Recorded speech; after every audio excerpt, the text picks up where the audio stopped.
लक्षद्वीप, जिसका मतलब लाखों द्वीप, जिसके नाम में ही छुपी है इसकी पहचान, जहां जाने के लिए आपको किसी पासपोर्ट या वीजा की जरूरत नहीं है।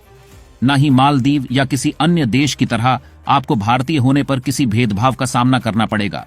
यहाँ के जनजातीय लोग बेहद ही अच्छे व्यवहार वाले होते हैं और यहाँ आना जाना रहना सब बेहद ही सस्ता होता है। भारत का गरीब से गरीब आदमी भी बजट में यहाँ सुकून के कुछ पल जी सकता है।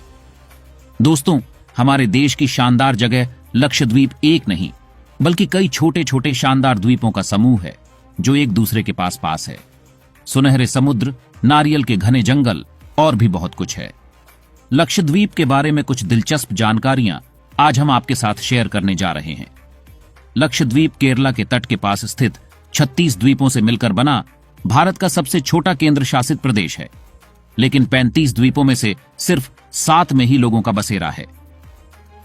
लक्षद्वीप की राजधानी में काबारती, जो भारतीय के सबसे खूबसूरत स्थानों में से एक माना जाती है। यहाँ के सफेद चमकीले बालू वाले बीच तथा शांत वातावरण लोगों को काफी पसंद आते हैं। लक्षद्वीप प्रकृति की गोद में बसा एक बेहद खूबसूरत आइलैंड है और लोग यहाँ छुट्टियों का सही आनंद लेते हैं।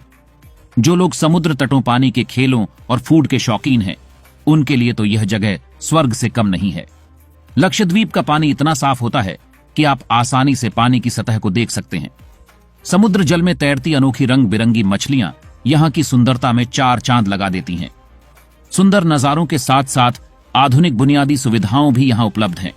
दुनिया भर के सैलानियों को अपनी ओर बुलाता है लक्षद्वीप। हालांकि यहाँ घूमने के लिए भारतीय और विदेशी पर्यटकों को कोच्चि में परमिशन लेना पड़ती है और यहाँ पर विदेशी सैलानियों को सिर्फ 3 द्वीपों तक ही घूमने की परमिशन मिलती है।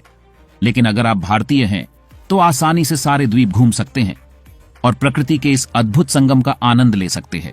यहाँ सैलानियों के लिए कई शानदार रिजॉर्ट और होटल मौजूद है। लक्षद्वीप के द्वीप भले ही छोटे हो, पर यहाँ के लेगुन काफी बड़े होते हैं।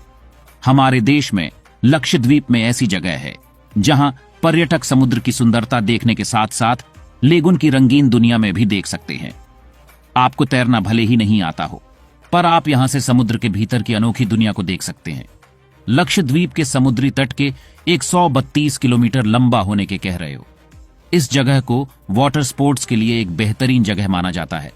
आप स्कूबा डाइविंग जैसे एडवेंचर का लुत्फ उठा सकते हैं। साथ ही यहां घूमने आने वालों के लिए मछली पकड़ना अपनी थकान दूर करने के लिए एक शानदार तरीका है। लक्षद्वीप में अगर पानी जमकर बरसता है तो सूरज की किरण भी भरपूर चमकती है। यहाँ के हर एक द्वीप से सूर्यास्त और सूर्योदय का रंगीन नजारा दिखता है। छोटा राज्य होने की वजह से लक्षद्वीप की आबादी सिर्फ 65,000 के आसपास है। वहां के लोग बहुत साधारण होते हैं और सरल जीवन जीते हैं और ज्यादातर जनसंख्या को आदिवासी भी कहा जा सकता है। यहाँ के ज्यादातर लोग इस्लाम मजहब को मानते हैं और केरल के नजदीक होने की वजह से केरल की प्रथा और परंपराओं का यहाँ पर काफी प्रभाव देखने को मिलता है। लक्षद्वीप की साक्षरता दर 92% है, जो कि काफी अच्छी है। मलयालम यहाँ बड़े पैमाने पर बोली जाती है और स्थानीय भाषा के तौर पर इसका इस्तेमाल होता है।